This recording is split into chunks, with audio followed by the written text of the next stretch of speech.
Alright students, question number next जो कि 8 है। 8 क्वेश्चन क्या कह रहा है, from a solid cylinder whose height is 2.4 centimetre. पहले हम डायग्राम आपके सामने रखते हैं सो दैट चीज़ें अच्छे से आपको समझा सके। ठीक है, देखिए भाई, एक सॉलिड सिलेंडर है जिसकी हाइट है 2.4। तो सिलेंडर आपको दिख रहा है ABCD, इसकी जो हाइट है 2.4 सेंटीमीटर है और डायमीटर इसका 1.4 है। तो देखिए डायमीटर कितना हो गया, 1.4 centimetre. A conical cavity of the same height and the same diameter is hollowed out. Conical cavity, इसका मतलब ये है कि हमें क्या करना है, ये सिलेंडर जो है ना, सिलेंडर से हमें क्या करना है, एक अंदर कैविटी बनाना है, मतलब एक गड्ढा करना है, ऐसा समझ के चलिए। ठीक है, और हम ऐसे शेप में यहाँ पर खुदाई करेंगे जिसको हम कोनिकल शेप देंगे और अंदर का जितना भी मटेरियल है उसको निकाल कर बाहर फेंक देंगे। ये बात समझ में आई। Find the total surface area of the remaining solid of the nearest centimetre square. Nearest centimetre square का मतलब ये है, अगर आपका आंसर, इसका मतलब सुनिए, अगर आपका आंसर डेसिमल में आता है, बोले तो पॉइंट में आता है, तो उसको राउंड ऑफ करके एक वैल्यू देनी है जो पॉइंट में नहीं रहनी चाहिए। नहीं आया समझ में अगर, तो हम सॉल्यूशन में आपको समझाएंगे। ठीक है, ये बात समझ में आ गया। फिर से सुनिए, क्वेश्चन में ये कह रहा है हॉलोड आउट का मतलब ऊपर से हमको गड्ढा करना है कोनिकल शेप में और जितना भी मटेरियल बाहर फेंक देना है। तो हमारे पास क्या क्या निकलेगा, वो टोटल सरफेस एरिया निकालना है। कैसे क्या, देखते जाइए। सबसे पहले जब हम क्वेश्चंस की बात करें तो हमारे पास डायमीटर सिलेंडर का और कोनिकल कैविटी, कैविटी मतलब अंदर गड्ढा हो जाता है ना, उसको कैविटी कहते हैं।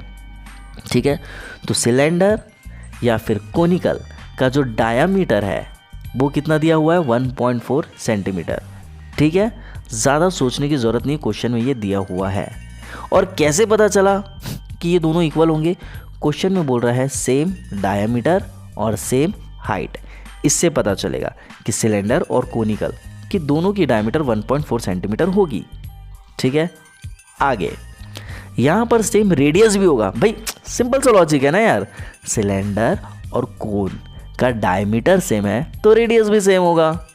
ठीक है, जो कि आ जाएगा आपका 0.7 सेंटीमीटर। आगे यहाँ पर हाइट, भाई देखो आप डायग्राम देखें ना, आप दोनों की हाइट सेम ही तो है। ठीक है, कोई शक नहीं, अगर कोई शक तो फिर व्हाट द यहाँ पर आपको बिल्कुल भी डाउट नहीं होना चाहिए, दोनों की हाइट सेम है 2.4 सेंटीमीटर। आगे अब यहाँ पर ये फॉर्मूला लगाने से पहले हमें स्लैंट हाइट निकालना पड़ेगा। क्यों निकालना पड़ेगा वो भी हम आपको बता देते हैं।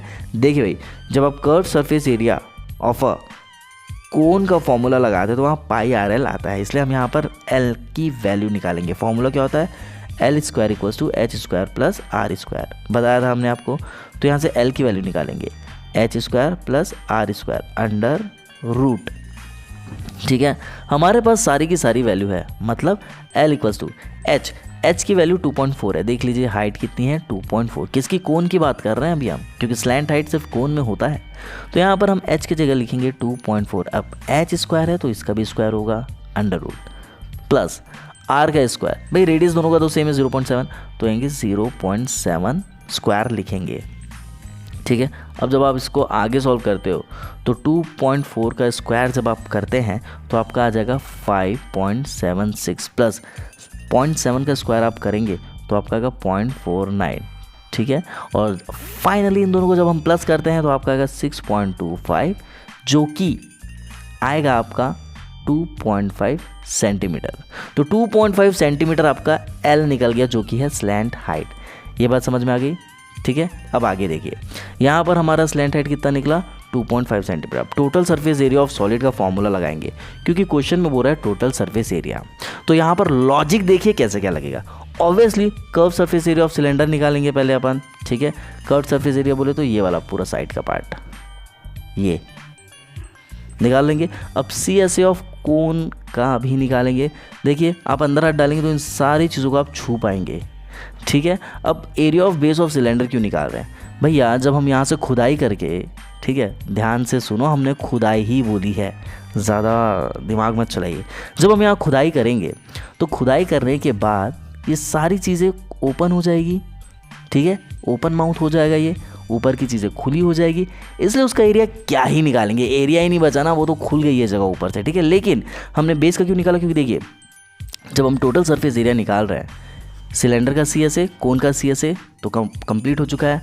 अब area of base of cylinder कैसे निकालेंगे भाई, यहाँ पे सिर्फ एक पॉइंट बन रहा है, ठीक है। तो यहाँ पर ये जो एरिया है उसको भी कंसिडर करना पड़ेगा, जो कि बेस ऑफ सिलेंडर होगा। बात समझ में आ गई? अगर नहीं आई तो कमेंट सेक्शन में बताएंगे आप कि क्लियर है या नहीं है, ठीक है। अब आगे देखिए भाई, सी एस ए का फॉर्मूला जब हम लगाएंगे सिलेंडर में तो इसका फॉर्मूला होता है 2πRH plus C S A of cone होता है आपका πRL प्लस ये तो आपको पता ही होगा πr², ठीक है। अब वैल्यूज़ रखेंगे, 2 को 2 लिखेंगे, ध्यान से देखते जाएंगे आप, बहुत इजी कैलकुलेशन है। अगर आप ध्यान से नहीं सुनेंगे तो दिक्कत हो जाएगी। रेडियस देखिए, रेडियस कितना है, रेडियस है 0.7, तो यहाँ लिखेंगे 0.7 इंटू एच। हाइट कितनी है भैया, हाइट है हमारे पास 2.4, ये प्लस का ये प्लस लिखा हमने, हाइट देख लीजिए 2.4 है, ठीक है। पाई को लिखेंगे 22/7, रेडियस कितना है 0.7 है, इंटू स्लैंट हाइट कितनी निकली 2.5। अब ये प्लस का यहाँ लिख रहे हैं प्लस, पाई को अगेन हम लिखेंगे 22/7 इंटू रेडियस, फिर वही हम लिखेंगे 0.7, लेकिन रेडियस इस बार स्क्वायर में है तो लिखेंगे 0.7 इंटू 0.7। यहाँ तक चीज़ें क्लियर है। अब कर क्या रहे हैं, ध्यान से देखो, सबका ना पॉइंट हटा दो आप। किसका, रेडियस में से पॉइंट हटा 10 लगा, पॉइंट हटा 10 लगा, पॉइंट हटा 10 लगा, ठीक है। अब क्या कर रहे हैं, 2 को 22 से मल्टीप्लाई कर रहे हैं तो आएगा 44, ठीक है। अब ये 7 कैंसिल हो गया, ये भी 7 कैंसिल हो गया और ये 7 इस 7 से कैंसिल हो गया, ठीक है। तो क्या बचा 44 इंटू 2.4 बचा ये चीज़, और नीचे क्या बच रहा है देखो यहाँ पर 10, तो लिखेंगे यहाँ पर 10। जैसा कैलकुलेशन हम बता रहे हैं ऐसा ही करिए, काफ़ी इजी आपको पढ़ने वाला है। क्या दिख रहा है 22, नीचे क्या दिख रहा है 10, लिख दिए। ये तो कट चुका है, बचा क्या 2.5 प्लस 22 और नीचे फिर 10 बचा, 22 नीचे बचा 10 इंटू यहाँ पर क्या बचेगा 0.7। यहाँ तक चीज़ें क्लियर है, ठीक है। कुछ नहीं हुआ, हमने क्या किया, पॉइंट हटाया सबसे और नीचे लगाया 10, उसके बाद ऊपर का 7 नीचे का 7 सब में कैंसिल आउट कर दिया, ठीक है। यहाँ तक चीज़ें क्लियर है। अब देखो हम कर क्या रहे हैं, 44/10 को हम लिख सकते हैं 4.4, 22/10 को हम लिख सकते हैं 2.2, इसको भी एज इट इज़ लिखेंगे 2.2, ठीक है। क्या बचा 2.4, क्या बचा 2.5, क्या बचा 0.7। अब इसको मल्टीप्लिकेशन करना ज़्यादा इजी है, ठीक है।